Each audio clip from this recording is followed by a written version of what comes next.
प्यारे बच्चों, आज कक्षा 9 में हम आपको एक्सरसाइज 2.4 का पहला सवाल बताते हैं। ये भी गुणनखंड प्रमेय का है। ये कह रहे हैं ज्ञात कीजिए कि x प्लस 1 निम्न बहुपदों में किस एक का गुणनखंड है। तो गुणनखंड प्रमेय में ये है कि कोई भी गुणनखंड या बहुपद दूसरे बहुपद का गुणनखंड माना जाएगा अगर उस बहुपद से दूसरे बहुपद में भाग दिया जाए तो शेषफल शून्य आए। और शेषफल शून्य आने की प्रोसेस हमने आपको जो है गुणनखंड प्रमेय से बताई थी पिछले वाले अध्याय में। वही आज हम लोग रिपीट करते हैं। क्या करें हम लोग, ये सवाल नंबर ए लिखें। जो फलन है उसको हम लोग लिख दें px बराबर है x cube plus x square plus x plus 1। ठीक है बच्चों। अब इसमें हमको भाग देना है कि किससे, x प्लस 1 से। तो x प्लस 1 से भाग देने का मतलब है हम लोग क्या करें, माना जो x प्लस 1 है उसको जिससे भाग दिया जाएगा उसको 0 के बराबर लिखते हैं हम लोग। तो x बराबर क्या आएगा, -1। अब यहाँ पर हम लोग ये जो शेषफल निकालते हैं उस px का है, कैसे निकलता है, x की जगह -1 लगा दो तभी ये p-1 निकलेगा बच्चों। तो ये -1 का क्यूब प्लस -1 का वर्ग प्लस -1 प्लस 1। अब देखो बच्चों, -1 का क्यूब -1 और -1 का वर्ग प्लस का 1 और -1 प्लस 1। अब देखो बच्चों, 1 से 1 जे कट गए, 1 से 1 जे कट गए, शेष पर कितना आया, 0। जब किसी भी बहुपद का दूसरे बहुपद से भाग दिया जाए तो शेष पर 0 आए तो माना जाएगा वो उसका गुणनखंड है। तो आप क्या लिख दोगे, अतः x प्लस 1 px का एक गुणनखंड है। इसका बच्चों देखो बी पार्ट में और आपको लिखता हूं। बी पार्ट को भी px के बराबर लिखेंगे। बी पार्ट है x की घात 4 प्लस x की घात 3 plus x square plus x plus 1। इसको भी हमको x प्लस 1 से ही जानना है कि इसका गुणनखंड है या नहीं। तो हम लोग क्या करेंगे, वही फिर बात, माना x प्लस 1 बराबर 0, मतलब जिससे भाग करना है उसको हम लोग गुणनखंड प्रमेय से 0 के बराबर लिखते हैं। तो x बराबर आ जाएगा -1। फिर इसमें शेषफल निकालेंगे हम लोग। शेषफल ये क्या आ जाएगा, x की जगह -1 रख दे जाओ तो -1 की घात 4 प्लस -1 की घात 3 प्लस -1 का वर्ग प्लस -1 प्लस 1। देखो बच्चों, -1 को अगर 4 घात तक गुणा करोगे तो प्लस का 1 हो जाएगा, 3 घात तक करोगे तो माइनस ही रहेगा, 2 घात का करोगे तो प्लस 1 -1 प्लस 1। यहाँ देखो बच्चों, ये कटे ये कटे, इसमें 1 बच गया। इसके माने इसमें शेषफल शून्य नहीं है। तो हम लोग क्या लिख देंगे, शेषफल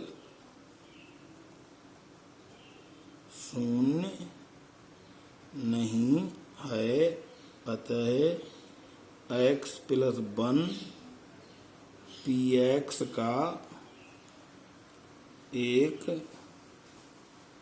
गुणनखंड नहीं है।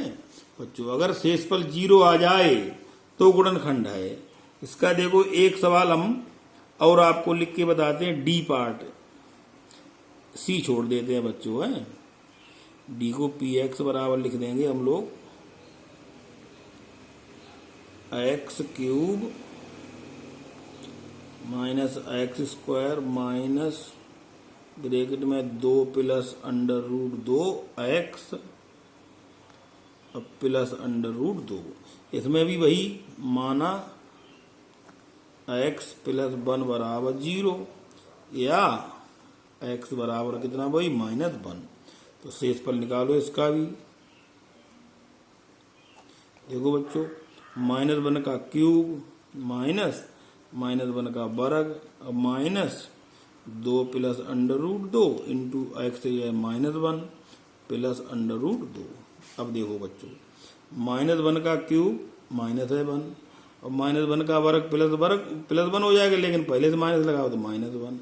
और ये देखो यहाँ -1 का अगर हम लोग इससे गुणा कर देते हैं माइनस से तो ये प्लस हो जाएगा, तब ये दोनों प्लस के पद हो जाएंगे। 2 प्लस √2 अब प्लस √2 ये। अब देखो ये 2 प्लस के हैं, ये दोनों मान जोड़ने पर माइनस के 2 हैं, तो ये दोनों मिला के कट गए और ये नहीं कटे, तो कितने आ गए बच्चों? 2 √2। इसके माने ये भी 0 नहीं है, तो क्या लिख दोगे यहाँ? वही बात पुरानी, शेषफल 0 नहीं है।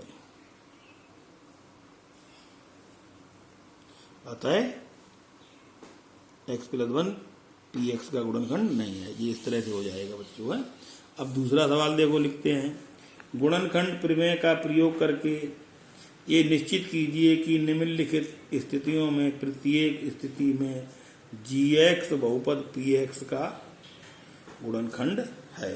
तो हम लोग ए वाला सवाल लिखते हैं। इसमें px बराबर बच्चों है 2x³ plus x² minus 2x minus 1 है, ये एक बहुपद है। और दूसरा बहुपद gx बराबर बच्चों x + 1 है। तो हम लोग चूंकि गुणनखंड जानना चाह रहे हैं तो हम लोग क्या करेंगे, माना x + 1 बराबर 0, अर्थात gx बराबर 0 लिखो है। gx का मान चूंकि x + 1 है तो x + 1 बराबर 0, तो x बराबर आ जाएगा -1। तो इससे भी हम लोग क्या निकालेंगे भाई, शेषफल। शेषफल देखो क्या करोगे, जहां जहां पे x लिखा हुआ है वहां वहां पे -1 लगा दो, तो 2 इन ब्रैकेट -1 का क्यूब प्लस -1 का वर्ग -2 -1 -1। देखो बच्चों, यहाँ पे मैंने -1 लगाया तो -1 का क्यूब, यहाँ पे -1 लगाया तो -1 का वर्ग, यहाँ -2 इंटू एक्स की जगह -1 लगाया और -1 ये है। तो देखो -1 का क्यूब करोगे तो -1 आएगा, -1 का 2 से गुणा कर दोगे तो ये -2 आएंगे बच्चों। है और यहाँ पे -1 का वर्ग करोगे तो ये +1 हो जाएगा। और यहाँ पे देखो बच्चों, -1 का -2 से गुणा होगा तो +2 हो जाएंगे और ये -1। यहाँ देखो बच्चों, -1 +1 से कट गया, +2 -2 से कट गया, शेषफल कितना आया? 0। इसके माने इसका शेषफल 0 प्राप्त हुआ। तो हम लोग लिख देंगे, अतः gx जिससे भाग दिया है px का एक गुणनखंड है। ठीक है बच्चों। इसी तरह से हम दूसरा सवाल इसका और लेते हैं, b। इसमें देखो px बराबर दिया हुआ है बच्चों x³ plus 3x² plus 3x plus 1 और gx बराबर है बच्चों x + 2। तो हम लोग माना उसी प्रोसेस से gx बराबर क्या मान लेंगे गुणनखंड प्रमेय से? 0। अब gx का मान चूंकि x + 2 है तो x + 2 बराबर 0। ठीक है बच्चों। तो x बराबर क्या मिलेगा? -2। तो इससे भी हम लोग क्या निकालें, देखो बच्चों, gx बराबर 0 तो x + 2 बराबर 0, तो x बराबर क्या मिला? -2। इससे हम लोग -2 लगा करके px में क्या निकालें? शेषफल। तो ये px में लगाओ बच्चों, है ये -x³ है तो यहाँ पे हो जाएगा -2 का क्यूब। ठीक है बच्चों। 3 यहाँ पर -2 का वर्ग, 3 यहाँ पे बच्चों -2 और +1। अब देखो -2 का क्यूब करोगे तो 2 × 2 × 2 बराबर 8 और माइनस के क्यूब है तो इसलिए -8।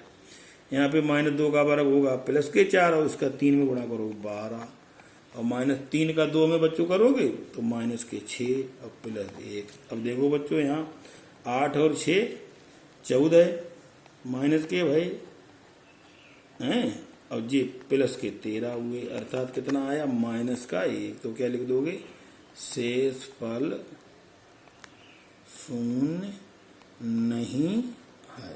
जब शून्य नहीं है तो क्या लिख दोगे, आता है gx कामा लगा के px का एक गुणन खंड नहीं है बच्चों, है gx px का एक गुणनखंड नहीं है। क्यों नहीं है? क्योंकि इसका शेषफल शून्य नहीं आया। अगर शून्य आएगा तभी गुणनखंड होगा, ये बात याद कर लो बच्चों, है शेषफल प्रमेय में अगर शेषफल निकालें तो शून्य आए तो गुणनखंड है। अब एक सवाल देखो और देखो, लिखते हैं, लिखा हुआ है 3 नंबर, यदि x-1 निम्नलिखित में प्रत्येक बहुपद का एक गुणनखंड हो, ये कह रहा है पहले से ही कि ये गुणनखंड है, तो प्रत्येक के लिए k का मान ज्ञात कीजिए। ठीक है बच्चों, तो देखो ए वाला सवाल लिखते हैं हम लोग, क्या है, px बराबर x²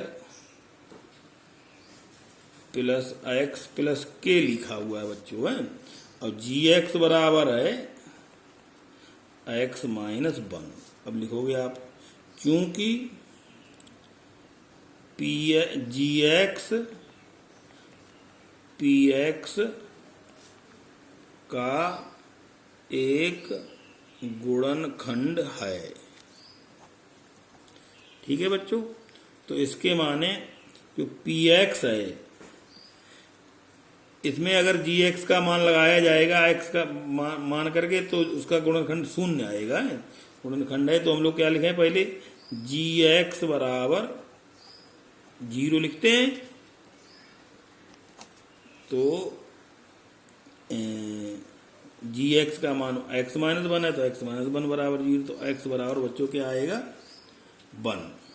अब देखो बच्चों, ये कह रहा है कि वो gx px का एक गुणनखंड है, अर्थात हम लोग gx का मान जो गुणनखंड प्रमेय से 0 के बराबर लिख करके x का मान प्राप्त किया 1, ये अगर हम लोग px में लगाएं और शेषफल कितना मिले, 0, तो हम लोग ये लाइन यहाँ पर ना लिख करके नीचे लिखे हैं, यहाँ पे लिखे, क्योंकि gx px का एक गुणनखंड है, इसलिए क्या करोगे, x का मान 1 लगाओगे तो p1 प्राप्त होगा, और इसका मान शेषफल कितना आना चाहिए, 0। अगर gx px का गुणनखंड है तो p1 बराबर 0, अर्थात x की जगह 1 लगाने पर px का मान क्या प्राप्त हो, 0। तो हम लोग क्या करें, इस फलन में जहाँ जहाँ पे x लिखा हुआ है वहाँ पे 1 लगा दें, बराबर 0, चूंकि पहले से चलता रहेगा। क्यों चलता रहेगा, क्यों उन्होंने ऐसा कह दिया है कि ये इसका गुणनखंड है, इसलिए बराबर 0 चलेगा। तो LHS में हम लोग यहाँ पे x की जगह 1 लगा के हल कर देंगे, तो ये हो जाएगा 1 वर्ग बच्चों, और प्लस 1 और प्लस k बराबर 0। तो देखो 1 वर्ग का 1 प्लस k बराबर 0, तो 2 प्लस k बराबर 0, तो k बराबर अगर पक्षांतर कर दोगे बच्चों तो -2 आंसर आ जाएगा। तो इस सवाल में k का मान ही पूछ रहे हैं बच्चों, है। दूसरा सवाल देखो, मैं और उसका लिखता हूँ, एक है, ये है px बराबर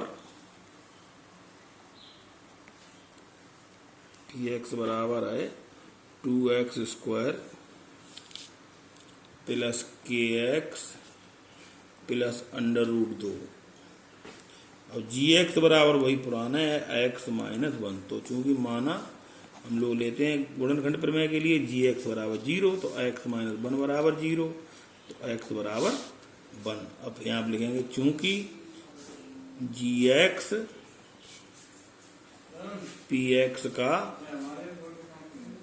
एक गुणनखंड